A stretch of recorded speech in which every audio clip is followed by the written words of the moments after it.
Hi everyone, this is SSG, aka Sergeant Sentinel, and welcome to another XPN video game review. Today we're talking about Dragon Ball: The Breakers. But before we continue, please don't forget to hit that like button if you enjoyed this video. Share it with someone who may like it as well. Don't forget to subscribe to our channel and hit that bell icon so you can be notified when we upload new content, whether it's new gaming videos or new podcast episodes.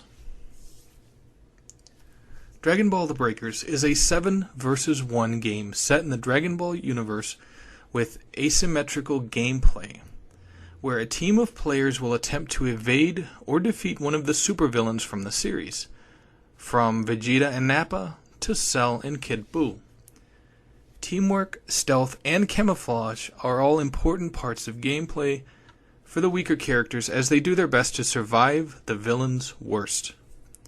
For some, this premise might seem familiar, and they'd be right. We've seen games like Dead by Daylight and Friday the 13th focus on this type of gameplay, with a team of allies attempting to survive against a single enemy controlled by another player. But this has never been done in the Dragon Ball universe, as far as the games go anyway.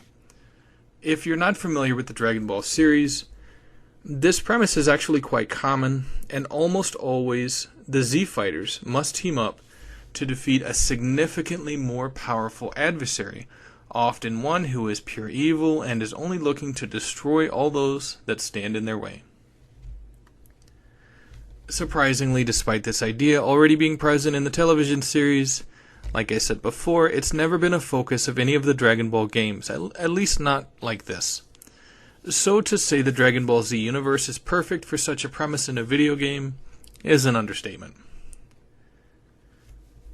Developed by Dimps and published by Bandai Namco, Dragon Ball: The Breakers' main draw is the ability to play as one of 7 teammates battling against a Dragon Ball Z villain, or even as the bad guy, hunting down 7 players through a variety of levels.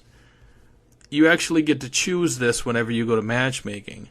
You'll choose whether you want to be on the team fighting against the villain or whether you want to play against the villain. And while this is, it's a good concept, it has its issues. As with any game of this type, the ability to really enjoy this type of game is going to depend on 2 things. The servers for this game, obviously, and whether others are playing this game at the time. Now, despite releasing only last year, I attempted 6 times to find others to either play against or team up with, and all 6 attempts came up empty. I waited as long as 5 minutes for anyone else to populate the game, but it was pointless.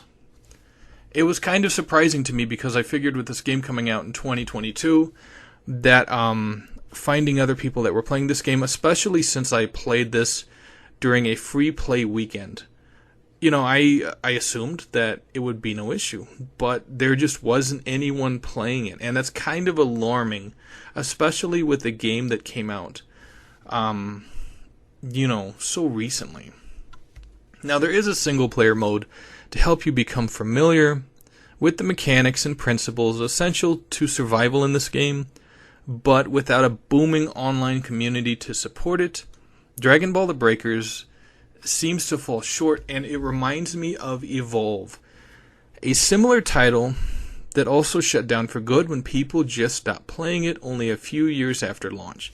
Now, I was an early adopter of Evolve, and I loved the premise of a team of players tackling a huge monster or an enemy controlled by one player. On paper it sounded great. And I pre-ordered it for my PlayStation 4 way back in the day. And I think it was fun for a couple days. But it's all how the developers are going to support a game like this. And I understand that's probably why it was on the free play weekend, but this game has 3 types of currencies. Now, 2 of them you can earn in-game, but it doesn't really tell you how to earn these currencies in-game, so that's obviously a problem. Another one of these types of currencies you can pay for, so it's not technically pay to win, but there are a lot of cosmetics, and without them telling you how to earn these currencies, it's kind of offsetting. or off-putting, I guess is the proper term. So, can Dragon Ball The Breakers succeed in the long term? Yes, but it's going to need a lot of work from the publisher to really increase people's perception of this game and to really help to beef up the online community, because as of right now, it's just, it's like I said, it's just not there, and that's a year after launch, which is not a good look for a game like this. Anyway, that's it for this video. Thank you so much for checking it out. I greatly appreciate it.